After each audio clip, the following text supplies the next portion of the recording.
Hello, YouTube. I'm Vince White. I'm an employment attorney. On this channel, we answer publicly posted questions from YouTube users, getting folks the answer they need from an employment attorney. Now, it is Saturday night, and like any sane person, I'm working. You can tell my life is going well. All right, we have a question from YouTube user Ali. Let me specify, we do not answer questions through Facebook, Instagram, or email or any other channel. Folks can only publicly post their questions on the channel. But for whatever reason, our Facebook operator asked me to answer this question. So here we go. I will read all these questions on the record, and then we'll do an answer. Mr. White, my concern is that I was wrongfully terminated and retaliated against because of my religion, and this happened last year. After I filed and reported this to the EEOC, my employer sent me an apology letter and asked me to return back to work, and told me that they will pay me any lost wages. Okay. I told them I will not be able to return to work because I have an emergency overseas trip. In short, my lawyer informed me that the employer will offer me $58,000 to dismiss the case. 2 months later, they offered me $78,000, and I refused it, and last month they offered me $85,000 to dismiss the case. So my lawyer has been telling me to accept this offer, and this is the best offer. So I think she just wanted to get rid of the case since it took almost a year.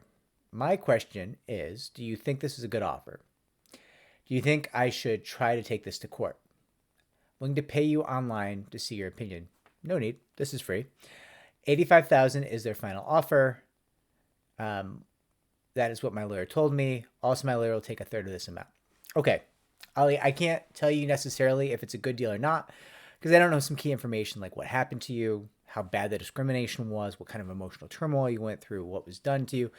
I don't know how much wages you missed out on, how long you've been unemployed. There's a lot of things I don't know. So I can't tell you if it's been a good deal or not. But I can tell you this. They tried to bring you back with a letter of apology and to pay you all the owed back wages. That means from that moment going forward, your damages stopped growing, right? It's not their fault you're taking an overseas trip. I understand you have an emergency, you have to take the trip, but that's got nothing to do with the employer, right? So they were like, oh, we messed up. We're sorry. Let us pay you everything to make you whole in terms of the lost wages. Let us bring you back to work and, full apology. So whatever the case was worth, the moment before they did that, realistically speaking, that's what it's going to be worth forever, unless something else happens, right? Something new, like some act of retaliation, something to that effect, right? But you declined to go back. So it's unlikely anything's going to happen to make the case start growing again in damages. So whatever the case was worth, when they said, yeah, mea culpa, we messed up. We did a bad thing. We want to make it right. Here's how we're going to make it right. From that moment on, your case had a set value, roughly. Generally speaking, that's a good way to think of it at least. Now, how much were you owed? Right? Like, what were the lost wages? Was it $85,000? Was it $200,000? Was it $20? I don't know. I don't know the specifics of what you earned. But a good way to think of this is how much money did you not earn because they fired you wrongfully, right? They clearly agree they did something wrong. So you're terminated because of discrimination. How much money did you miss out on earning because of that termination? And then add some for emotional damages. And that's going to be kind of what you could hope to win at trial at this point, realistically speaking, unless there's some other, this is based on the very little I know about your case, right?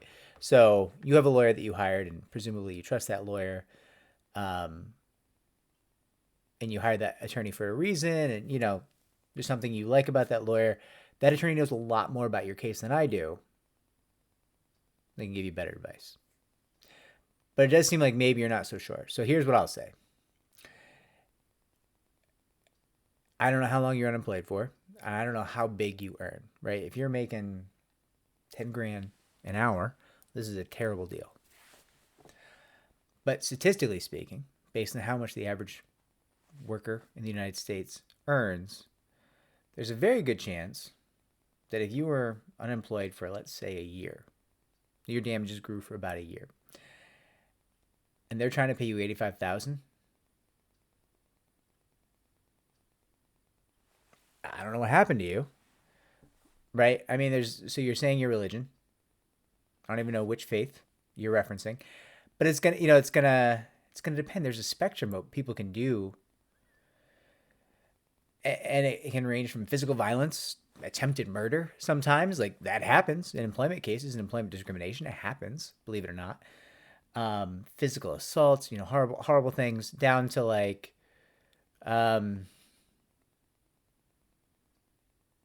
somebody telling a Catholic that it's funny they don't let priests marry, right? Like, it's all a spectrum of religious discrimination. But you can kind of see how some of it's going to be viewed as a lot worse, right? That attempted murder is way worse than, it's weird that your faith doesn't let priests marry, which is like, I'm Catholic, so like somebody might say that to a Catholic person, right? People have said that to me, right? And I don't, listen, my point is that I wasn't harmed by that at all. I was kind of like, yeah, it is weird. I mean, I don't value your thoughts on me growing up Catholic, but like, it is weird. You're not wrong. Like, it's probably not the best decision for the religion as a whole, right? And so I wasn't harmed by that at all. So in my mind, that's a very small act of religious discrimination, right? So it's a negative statement about your faith, but it's, what's the harm, right? And in between there, you're going to have everything like terminations, to people not giving prayer breaks, to people not granting religious accommodations to Christian Scientists who don't want to get, certain medical treatments, to people not granting Sabbath rights to faiths that keep that, like sundown on Friday and you can't work and can't operate technology. There's all these religious accommodations, right? And all of those are in the middle between attempted murder and it's weird. Your faith is weird, right? Like it's the spectrum. I don't know what happened to you, but unless what happened to you was really bad in terms of the discrimination, or you're a really high earner, 85,000 doesn't sound that bad, since they did they fell on their sword. They tried to make it right. They said, sorry, we want to pay you everything. Please return to work tomorrow. It's going to stop the damages from growing. There's a decent chance that 85K is a good deal. Also, you're on an overseas trip. I don't know if you're coming back or not, but if you're not, you're going to have a tough time going to trial. Because you're not going to be here to testify, right? Certainly you can fly back to testify. Of course you can do that.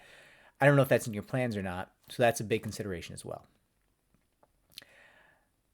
Based on the little I know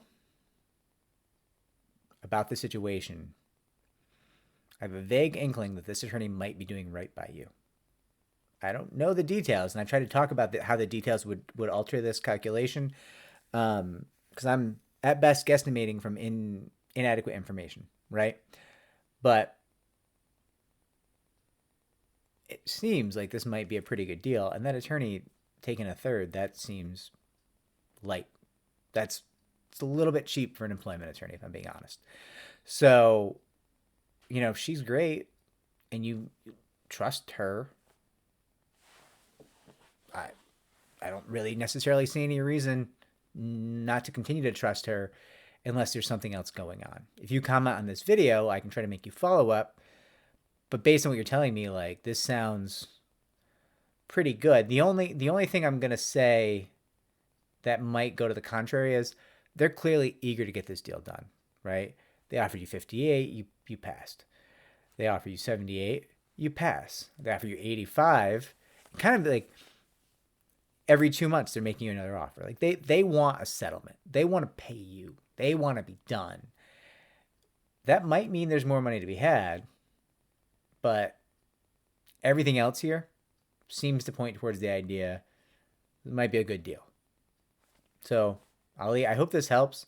I know it's imperfect advice because I have imperfect information, but I wish you well. I hope you have great success. I hope you get a great deal of money. I hope everything's okay overseas for your trip. I hope it wasn't, a bad thing that called you away. And I will be cheering for you. Good luck. If this video is helpful, like, subscribe, comment down below. It helps me to help more people just like you. Share the videos.